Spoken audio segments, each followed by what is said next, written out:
Hello! Thank you very much for joining me. Let's get started in what's hopefully to be one of many neural network machine learning tutorial videos that I'll be posting and trying to make them as simple as possible and more importantly as quick as possible, because for me and myself I like to go on hours. Well, not necessarily hours, but I do like to explore and try to tinker with one thing over another, and that might lead me to a different direction, so I always find myself in a rabbit hole going from one direction to the next. But with these little videos, I'm going to be trying to make them as clear, as concise, and as quick as possible. Not necessarily giving you the most in-depth information, but something to spark your journey and what you can start getting into and practicing with repetition and exploring in other avenues, etc. But for right now, the book that I'm going to be referring to quite often in this entire video playlist is going to be based off the book How to Create Your Own Machine Learning. Give me one moment. I guess if I push the pause button, then I can take as long as a break that I want. But the book that I'm going to be referring to is Make Your Own Neural Network by Tariq Nasheed, and I highly recommend go and get your own copy. Please support his work. He was gracious enough to at least to share his wisdom and knowledge over the topics and subjects. So one thing that we have right here in front is going to be neural networks. This is the entire process. It's going to be as such, and I'm going to explain this. I'll probably go through it about 5 or 10 times, because repetition is the mother of all skill, and the father of all skills is the decision to do it. So what you need at the very beginning is the objective. So the objective of whatever it is that you're doing, it does not matter of whether or not you're doing programming, you're trying to be competitive in sports, you're trying to develop a relationship with someone. One moment. And we're going to dive into a lot of great data. I was actually listening to a podcast in the back and it just started for whatever reason. But anyways, the first thing that you need to have in the whatever it is that you do, developing a relationship, being competitive at sports, or even programming. If you're starting a business, the one fundamental thing you need is to have the objective. One issue that I see with the majority of tutorials of not even just programming, but tutorials, period, their objective is to help you learn a particular skill. But one of the issues is that they assume that you already know what you want to achieve when you're coming in to learn that skill. If you want to come online and you're trying to learn Python, you're trying to learn specifically programming and creating lists. That's one of the videos that I made. And if you're trying to make that specifically, you need to have an objective of what you're trying to achieve so you can absorb the information that's the most important, that will actually progress you in the quickest and furthest you possibly can towards that goal, and remove all the unnecessary information that you may be receiving. Because there might be a tutorial that gives you very great information, but it can be incredibly irrelevant to your goal, which means that you might be wasting your time. So you need to change your videos, or the video you're listening to, or the person you're listening to, or maybe the topic entirely. You need to know specifically what that you want. And I don't mind hammering this in and repeating it over and over and over and over. You need to know what your objective is. The majority of people that I've come into contact with, they are incredibly intelligent. They are incredibly wise about what they want. But sometimes they usually fail to know specifically that what they want. They're just dabbling. And if it's uninteresting, they switch topics. They go to a different thing. They have the shiny object syndrome of moving on to something that makes them feel like they're progressing rather than actually making the progress. And one thing you need to have is know what you want. So for this one video, I want to make a very short video. I know it's only 4 minutes, but so far it's 4 minutes, we haven't even gotten to anything. Trying to make a short, concise video specifically about the the process of neural networks and the simplicity of the algorithm that is actually happening. So as long as if you understand that takes care of 90% of everything. It takes care of almost everything. You have to actually put in the work. You actually have to know what you're doing. You actually have to put in the practice. But if you know where you're going, then you're not wasting your time. So that's the one thing that the majority of tutorials do not cover. And I just, if you really want to figure that out, please put in the comments post a comment or question about that. I don't mind reaching out and helping you. I just, if you don't know, say you don't know. It's like, hey, can somebody help me? now make certain the person you're actually asking and you're actually taking the advice from, they're getting the results that you want, because you don't want to take advice from somebody who's not getting the results that you want and doing the same things that that person is doing. So, anywho,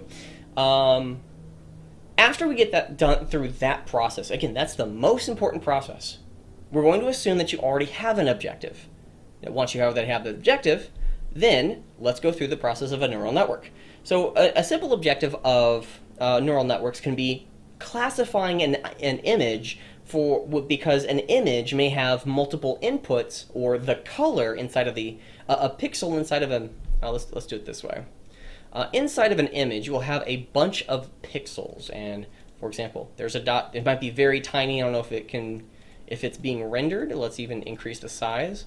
Like, you have all these little dots, and they'll be in a row, and then you'll have just each row has a bunch of dots. All these are pixels. I'm going to undo all of that.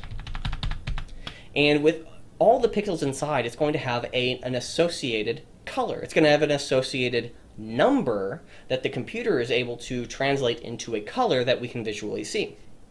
So we might just see red, and then over here we'll start seeing green, and then over here we'll start seeing yellow. And the computer has all these inputs from left to right, and then from left to right, up to down. And all these data sets are going to be stored inside of a list, and that list is going to be our input. All this information is going to be stored inside this input. And this input is going to go through a process. It's going to go through our calculations, more importantly, our algorithm that we set up to take in all that information, and it's going to output, it's going to spit out an answer as to whether or not this is going to look like a cat, whether or not this image is going to look like a dog, whether it's going to look like a shirt, some pants, a shoe, a human face. Is it going to look like a left ear versus a right ear? It gets more specific when you can train it better, but one of the things is we just need to make certain that we have the right information. It's correctly identified, as at the bottom. We can say this is going to be a cat. Let's make that white. Okay? And here, we're going to draw a little kitty. We're going to draw the kitty, the best kitty ever. Meow. Look at that. And then we're going to give it some cat ears, because look how great this cat is. It's amazing. And we're going to give it a little meow. And there we go. This looks weird. It's a weird cat. I like it, though. It looks like a pig. Anyways, we're going to identify this as a cat. It's the best cat in the world, I know. But we're going to label this as a cat. And then we're going to give thousands of images that are correctly labeled as cat. They might vary from some degree as to maybe bigger ears, different color, greater nose, maybe smaller nose. Maybe it's bigger fur, less fur, more curlier fur, straight fur, a different color, period of the fur. There's many different factors that are going to change, but the image is all we really care about. It's going to have an image here, here, here, here, here, with an associated color between the numbers between 0 and 255. And we're going to go through this entire thing again. Don't worry. We're going to, there we go. Because I first want to get the information down, and then we'll repeat it. And then if you're confused, please watch the entire video again, because repetition is the mother of all skill. The father of skills is the decision to actually do it. And after we have all the inputs, each image is going to have a list of a color between 0 and 255. Now, it could be other color schemes. The red, green, blue color scheme has 3 specific numbers, but if we're just going to be doing the grayscale, it is only a singular item number, 0 to 255, rather than three numbers of 0 to 255, 0 to 255, 0 to 255. So we're only going to have one. That is going to be I'm trying to figure out what shape to use. So we'll go with this. This is going to be a list, and that's all it's going to be. So this is going to be one item inside of a list, and the list will have hundreds of thousands of numbers inputted in it for each image. we're going to get all this information. We're going to make this yellow to stand it out. All of these images are the inputs because they are, it's the information that the computer can handle, which are, digits specifically. It's going to go through our algorithm, and our algorithm is going to be cut and dry. It's going to be tried and true, so you don't need to necessarily care about how it's, of changing or altering how it works, because it's usually cut and dry as to how you create a neural network. So we pretty much have a copy-paste neural network system, and then it spits out an answer. Now, as to whether or not it correctly identifies this image that we drew as a cat, it will spit out an answer as to whether or not it's a cat, or a dog, or a human, or a door. And depending on how accurate that answer is, it's going to spit out whatever the accuracy between this image that we drew and all the correct inputs that it received. It's going to give us a guess, and how accurate that guess is going to be, it's going to give us an error. From that error, we're going to modify the weights as to which inputs are important to go through the process to then spit out another output to modify the error, spit out an output that will be accurate, whatever the accuracy is, getting as close as possible to the answer. And then if that doesn't work, we'll modify the weights of the inputs and determine of which images or which pixels specifically are more important than others. We'll go through the process again, spit out an answer, modify the errors, and then whatever error we get, we modify the weights based off the error, and the cycle just continues. So this entire process is like learning how to tie your shoe. If you don't know how to tie your shoe, you're going to try. It might take you 10, 20, 30, well, not 10, 20, maybe 5 minutes to start out. And then after about 6 days, 6 weeks, whatever, you start learning how to do it and you get better at doing it. It's like learning how to dribble a basketball. You start dribbling a basketball. The first time you do it, it might be offbeat. You probably will fail and it'll go off shooting somewhere. And then you have to go pick it up and come back. And the amount of time is just to try to figure out how to actually dribble the basketball.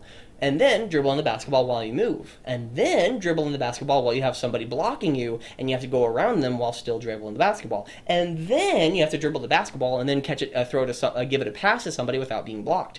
So all these steps are, we have a bunch of inputs happening, whether it be our muscle movement, whether it could be images from like cats or dogs or something. All that input is going to go through the process like our own bodies, our brain. It's going to learn, and then how it learns, whatever the method of it learning, it's going to spit out an answer. And then depending on what the output is, based off our original objective, we're going to have an error. Was it close to the target? Was it far away from the target? Did we want to shoot a basketball into a hoop, but it missed by 3 feet? Well, the whole issue is we need to get that error, that 3 feet, down to 0 feet. We want to get into the basketball. We want to make it as accurate as possible. When we shoot a basketball, we want to get into the hoop. So what do we do to make that work?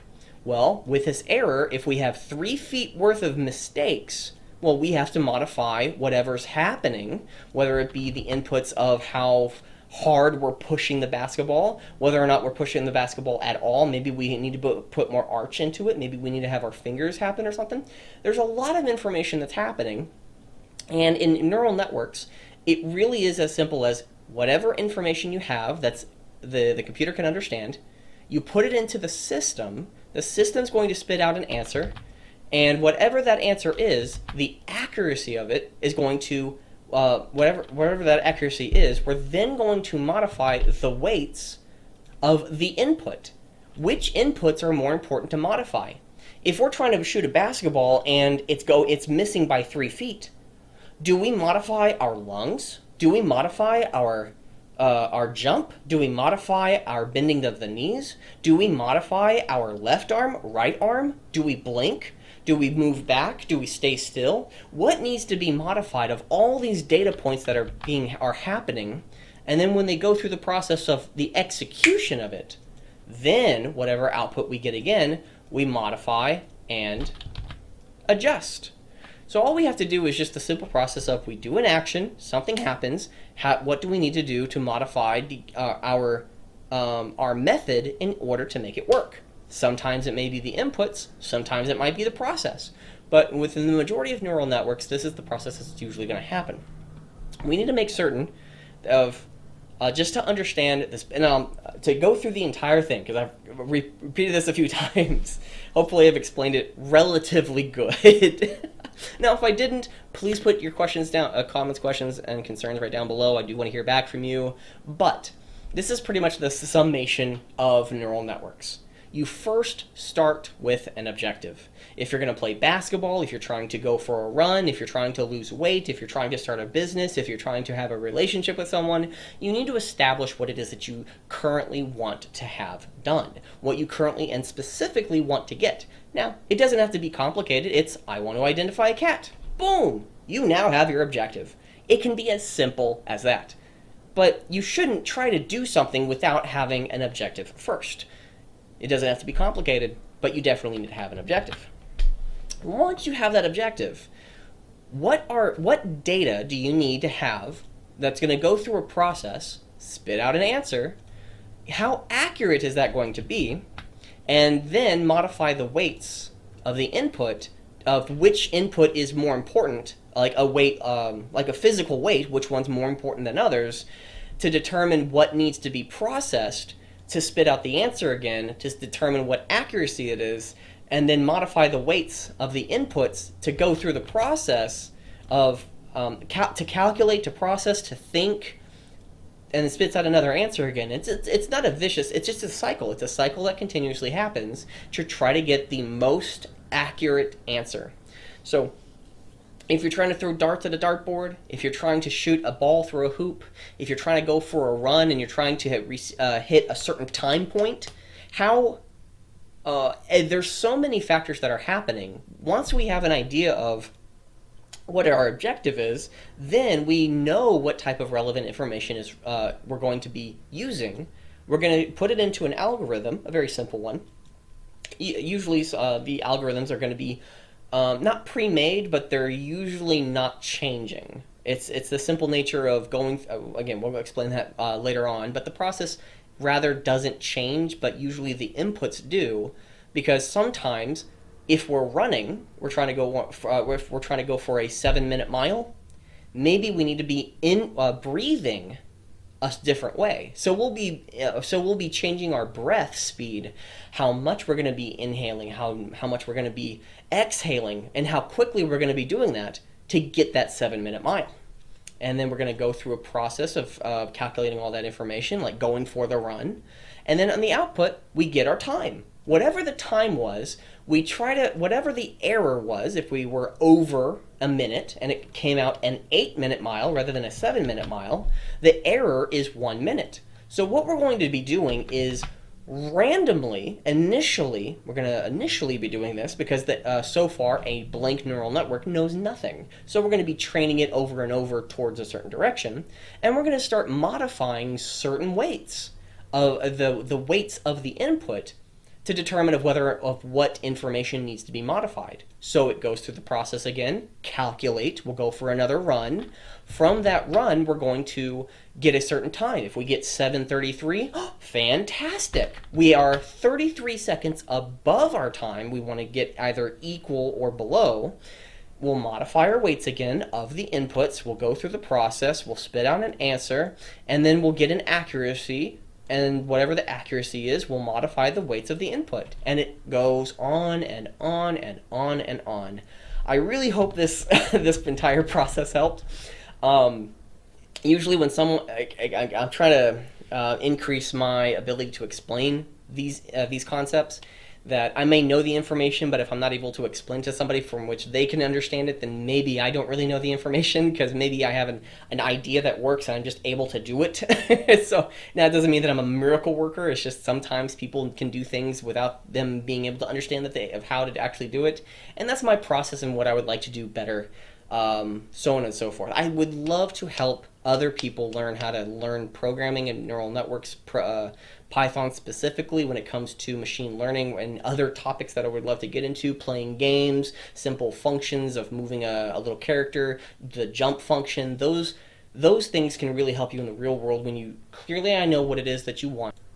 What you clearly identify what it is that you want, and then you go through the process of how to learn to make that work, and then you just keep doing it until you actually achieve the objective.